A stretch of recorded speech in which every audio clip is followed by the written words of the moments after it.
The hypnotic crunch of his steps was the only sound he heard on this still day. The afternoon chill was deep and people kept indoors if they could. Gray smoke pumped from each chimney. The crust of the snow he broke was thicker than his snowshoes. He kicked up frozen shrapnel each time he raised a foot. A fine powder lay underneath.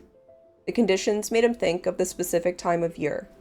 There's a word for this, he thought, trying to remember with each high step across the hard snow. Onabini Gizis, he proudly proclaimed out loud, the moon of the crusted snow. The words fell flat on the white ground in front of him, and he wondered which month that actually was. Moon of the Crusted Snow is a novel by Waubgeshig Rice, which follows a tight-knit community living in a northern Ontario reservation during a disaster. When the electricity and satellite go out, they're left to fend for themselves, and winter is just beginning. With the fear of cold and starvation creeping in, the community must band together or let their fear and distrust tear them apart. When survival mode kicks in, anything can happen, even in the tightest-knit communities. The novel explores a back-to-roots theme as the community looks to its elders and the old ways to make it to the next, much warmer season. And I'll leave some content warnings down in the description for those who'd like them. I hate not being able to give an absolutely glowing review to every book I read, but I do have a few hang-ups about the writing and narrative style. I found there to be a lot of redundancies in the writing. It obviously didn't make me put the book down, but it was something that I noticed. One of the main things that fell into these redundancies was continually reminding us who was related to who in what way. And I wonder if this is maybe a holdover from Rice's journalism. However, this of course isn't to say that it was all bad. The dialogue in particular was really well crafted and came across as very natural and realistic. I could hear the voices of these people in my head. Rice's ability to create tension was great, and the concept was really interesting. And overall, just the storytelling was good. We'll get into that a little bit more in the narrative style section. I just see some room for tightening the actual writing. Part of me does wonder if there's a reason for this redundancy that I'm missing. As I said before, it might be a holdover from Rice's journalism. But I also wonder if maybe there's a tie to Anishinaabe-Moan in it, the way that in some Slavic languages there are suffixes added to names. Maybe there's something in Anishinaabe-Moan, and Rice wanted to bring that into the English. And I bring this up because he does use a fair amount of Anishinaabe-Moan throughout the story, and that's kind of leaning on the themes. I think despite some of my qualms with the redundancies of the writing, Rice has managed his pacing very well. It's interesting to me that I can say that something was executed really well, it just wasn't the way I would have done it. As mentioned, I do have some qualms with the narrative as well, but I would say overall, it's very good. These qualms do kind of go together with the redundancies of the writing style, because I think part of it is that there was all of this redundancy, and then I felt like there were some holes that could have been filled. They're definitely not necessary. It's clearly a choice to leave these things out. They're just things that I think I would have liked to have in the book. We definitely understand what happens, so they're not plot holes. There's enough context to tell us what was going on.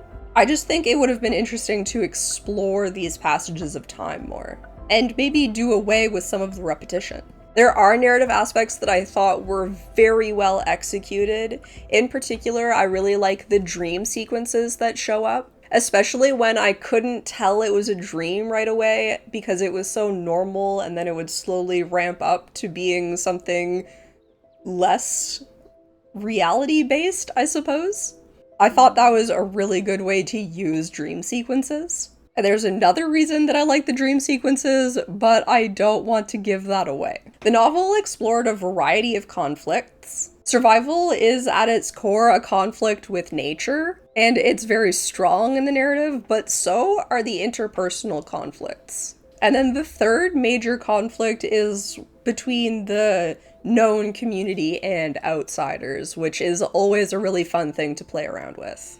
And in this book particularly, it's kind of a parallel to a conflict that is still ongoing, but on a very small scale. I'd suggest Moon of the Crusted Snow is more plot-driven than it is character-driven, but it's really a mix of the two. The whole thing is, of course, always a spectrum. The main plot is survival, but it's survival of a community, so the way characters interact is still important. The main reason I would lean toward plot-driven is that the point of the story isn't character growth. It doesn't mean that we don't see character growth, but it's definitely more about the community than the pieces of the community, if that makes sense. As far as world building goes, it's very light, but very immersive. This does take place in a real-world setting in a contemporary time period, so there's a lot of information that kind of just gets left to you filling it in, and it doesn't really need to be told because of that. The important part is setting the stage for res life, or those unfamiliar with it. The other important piece of world building is something that I keep going back and forth on whether or not I like it, but the more that I've thought about it, since it has been a while since I've read it, I think I do like it. The main disaster is so briefly mentioned, and we never really get a confirmation on what exactly happened. The only confirmation we get is that it is widespread and not just the reservation. I have a pretty good guess as to what caused the electricity and satellites to go out, but I don't know if I will ever get an answer. But the characters don't know either. So maybe it's only fair that I don't get to know more than they do. Even if it wasn't executed exactly the way that I think I would have done it, the pacing of Moon of the Crusted Snow, along with its expert foreshadowing and realistic dialogue and characters, it gets a 7-star rating, or 3.5 rating. The plot is tackling one of my favorite subgenres, while putting a bit of a new spin on it, and choosing a limited point of view makes us feel as helpless as the characters do. If you like realistic dialogue, cultural immersion, and survival themes, Moon of the Crusted Snow is a book for you. Okay, we're gonna jump into a quick little spoiler section to talk about a couple of things, so if you want to read the book and you don't want any spoilers, move on. Thank you so much for watching, and I hope you enjoyed the review up until now. The temperature drop in the building wind bit at cheeks and stung eyes and nostrils. Each breath chilled, making survival chores harder. Sweat soaked toques and froze in eyebrows. Hands cramped around shovel handles as fingers grew numb. So, my original notes say that I hate that I don't get an answer to this, but I've changed my mind on this, but we don't get an answer to what actually causes the electricity and satellites to go out. My best guess is that it's an EMP of some sort, and it's interesting that this is a thing because there's a movie that I watched recently, or relatively recently, that actually is the basis or the inspiration spark for one of my whips right now, but they also don't tell us what happened, but the same sort of thing happens, and so I assume that's an EMP as well. So I don't know, maybe there's like a trend going on of horror, disaster, survival media that is using EMPs without telling us that it's using EMPs as like a way to get rid of electricity and communication. I do wonder if perhaps we'll learn in the sequel, which I do hope to pick up and read sometime soon, but if you're following the channel, then you know that I'm working on my physical TBR first, and I'm hoping to have that finished by the end of December so that I can jump into my, like, digital TBR, and that is on there. It's called Moon of the Fallen Leaves, I believe, so it's probably going to take place in autumn? I'm not sure. We do get kind of like a brief glimpse at further seasons at the end of this book. Not quite sure when, just that it's warmer and there's no snow on the ground anymore. So the next thing that I have in my notes here is that I'm sure everyone saw it coming that the white man was going to be bad, and I don't think there's anything wrong with this. I do think that Rice does a good job of setting it up to be like, ooh, maybe he won't be bad. Maybe the main conflict, other than the survival, will be something else. But of course not.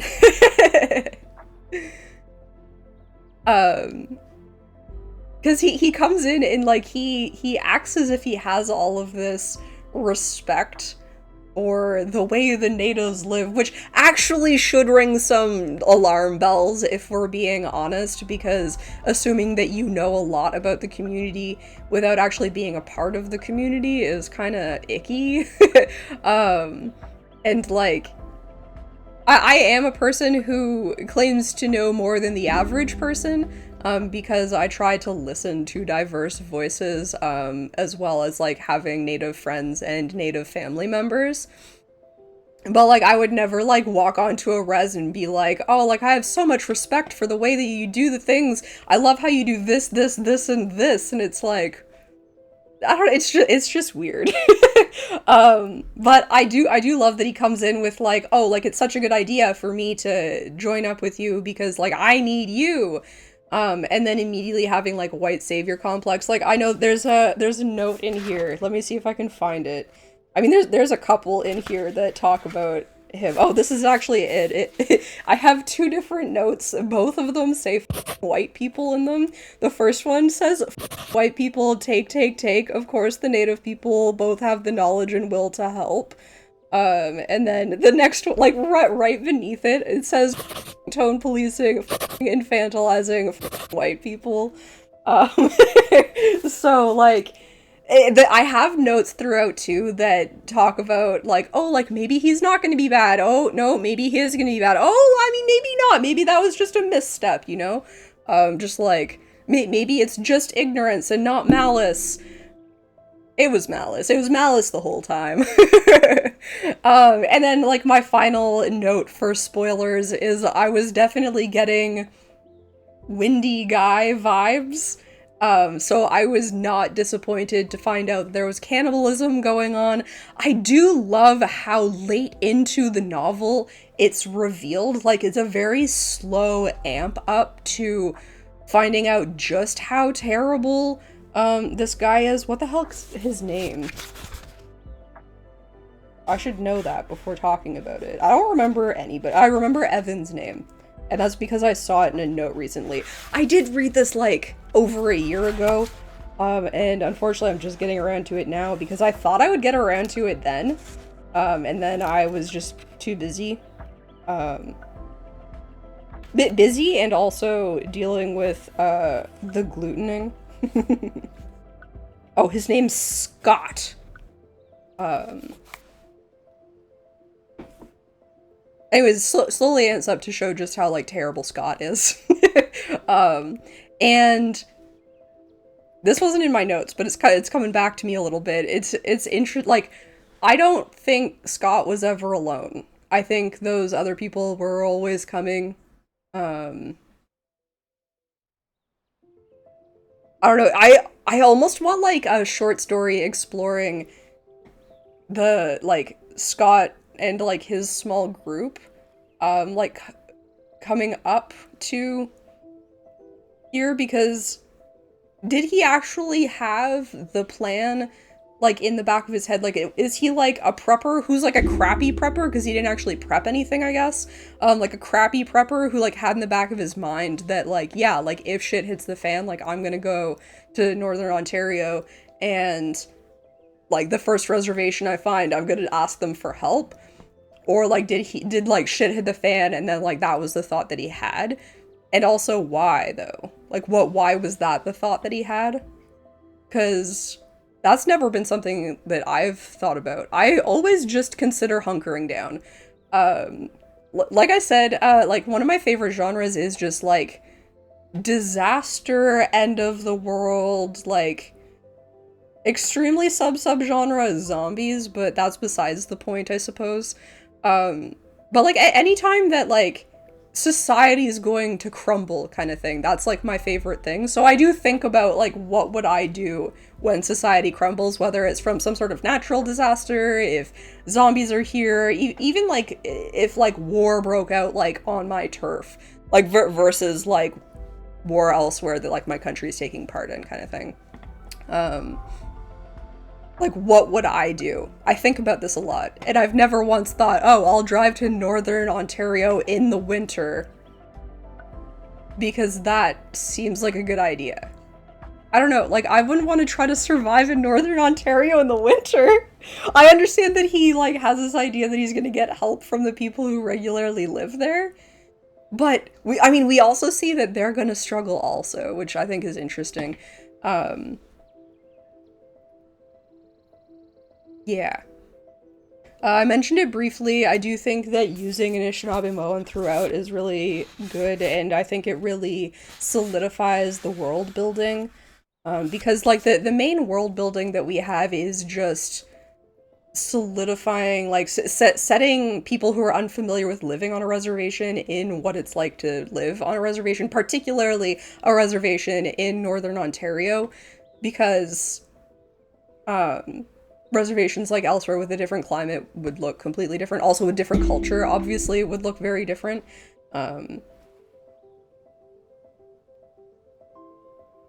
So like I keep saying solidify. There's another word I'm looking for.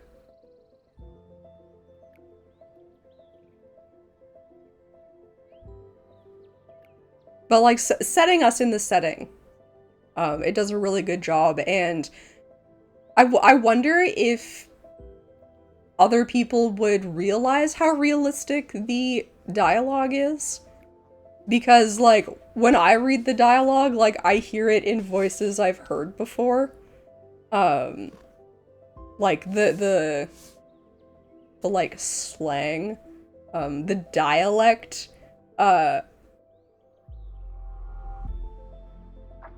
like, it is what I've heard people speak, whereas, like, I think if you haven't heard... It's generally referred to as, like, res speak. If you haven't, like, heard that before, it might not resonate as realistic for you. So I do wonder if me saying that the dialogue is realistic is... And then people are gonna get into it, I wonder if they don't actually realize how realistic it is. I remember, like, it's very early on, like, one of the first times that somebody speaks, I'm like, dang, I hear this voice. Like, I like, put a note, because I was still annotating at this time. I don't annotate anymore, I've just been taking notes, like, outside my books.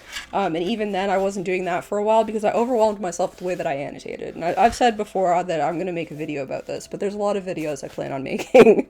Not that one. Oh, maybe it's not the first time. I mean, maybe somebody... Oh, unless it was that one and I missed it. No. There's a note in here that just says, much foreshadow. Oh, I can hear these words, yeah.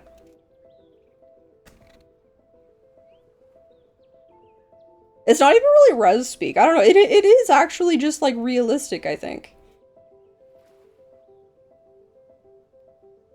And maybe it's because it's written, like, very casually. Because, like, it's, like, using words like dunno and musta. Like, I don't know what's going on. Wind musta blew it offline or something. Most of that rambling's probably gonna be taken out, but... To repeat, if you like realistic dialogue, cultural immersion, and survival themes, Moon of the Crusted Snow is a book for you. Thank you so much for watching. I hope you enjoyed. I had a blast. Catch you next time. Bye! The novel, no. I see some room for actually oh my gosh. I do see some room for actual... Oh! When electricity and satellite goes out,